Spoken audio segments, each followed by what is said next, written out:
पांड्य राजवंश की उत्पत्ति मिथक और किंवदंतियों में छिपी हुई है। तमिल साहित्य के अनुसार पांड्य राजाओं ने भगवान शिव के वंशज होने का दावा किया था। पांड्य साम्राज्य का सबसे पहला ऐतिहासिक संदर्भ 6ठी शताब्दी ईसा पूर्व का है। आइए बिना देर किए शुरू करते हैं पांड्य वंश की कहानी।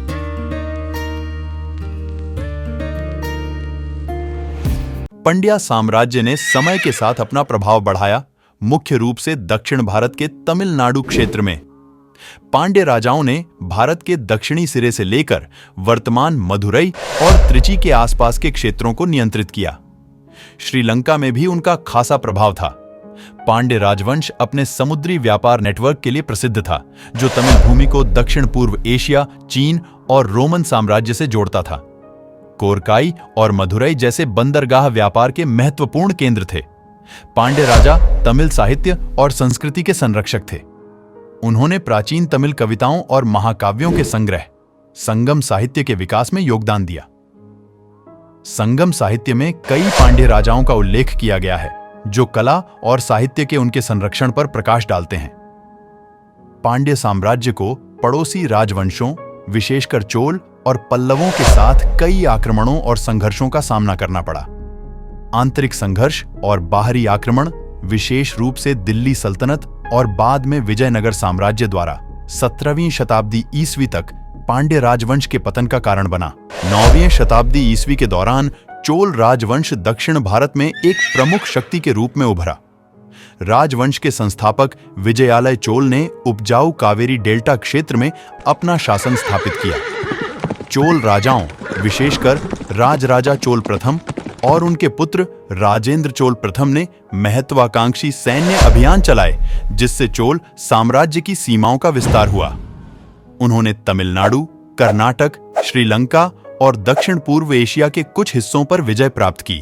चोल राजाओं ने सुव्यवस्थित नौकरशाही और स्थानीय स्वशासन की प्रणाली सहित परिष्कृत प्रशासनिक प्रणालियां लागू की। उन्होंने सिंचाई परियोजनाओं को भी बढ़ावा दिया और सड़कों और मंदिरों का व्यापक नेटवर्क बनाया। चोल प्रमुख समुद्री व्यापारी थे। उनकी नौसेना हिंद महासागर के समुद्र पर हावी थी। उन्होंने चीन, दक्षिण पूर्व एशिया और अरब दुनिया के साथ व्यापार संबंध स्थापित किए, जिससे उनके साम्राज्य की आर्थिक समृद्धि में योगदान हुआ। चोल राजा कला, वास्तुकला और साहित्य के महान संरक्षक थे। उन्होंने तंजावुर में बृहदेश्वर मंदिर जैसे शानदार मंदिरों का निर्माण किया, जो यूनेस्को की विश्व धरोहर स्थल है। चोल शासकों ने तमिल साहित्य का भी समर्थन किया। उनके शासनकाल के दौरान कई साहित्यिक रचनाएं हुईं। चेर राजवंश पांड्य और चोल राजवंशों की तरह अपनी जड़ें प्राचीन काल में खोजता है। चेरों का उल्लेख प्राचीन तमिल साहित्य और सामान्य युग की प्रारंभिक शताब्दियों के शिलालेखों में मिलता है। चेरा साम्राज्य के रोमन साम्राज्य के साथ व्यापार संबंध फलते फूलते थे, विशेषकर बंदरगाह शहर मुजिरिस, आधुनिक कोडुंगल्लूर के माध्यम से। मसाले, कीमती पत्थर और अन्य सामान दक्षिण भारत से रोमन बाजारों में निर्यात किए जाते थे। चेर राजवंश ने वर्तमान केरल और तमिलनाडु के कुछ हिस्सों पर नियंत्रण किया। उनके पास एक विकेंद्रीकृत राजनीतिक संरचना थी, जिसमें कई रियासतों पर स्थानीय प्रमुखों या नादुआजियों का शासन था। चेर शासकों ने मलयालम भाषा और साहित्य के विकास में योगदान दिया। उन्होंने कवियों और विद्वानों को संरक्षण दिया और उनका दरबार सांस्कृतिक गतिविधियों का केंद्र था। अन्य दक्षिण भारतीय राजवंशों की तरह चेर राजवंश को बाहरी आक्रमणों और आंतरिक संघर्षों से चुनौतियों का सामना करना पड़ा। मध्ययुगीन काल के अंत तक चेर साम्राज्य की शक्ति और प्रभाव में धीरे धीरे गिरावट आई।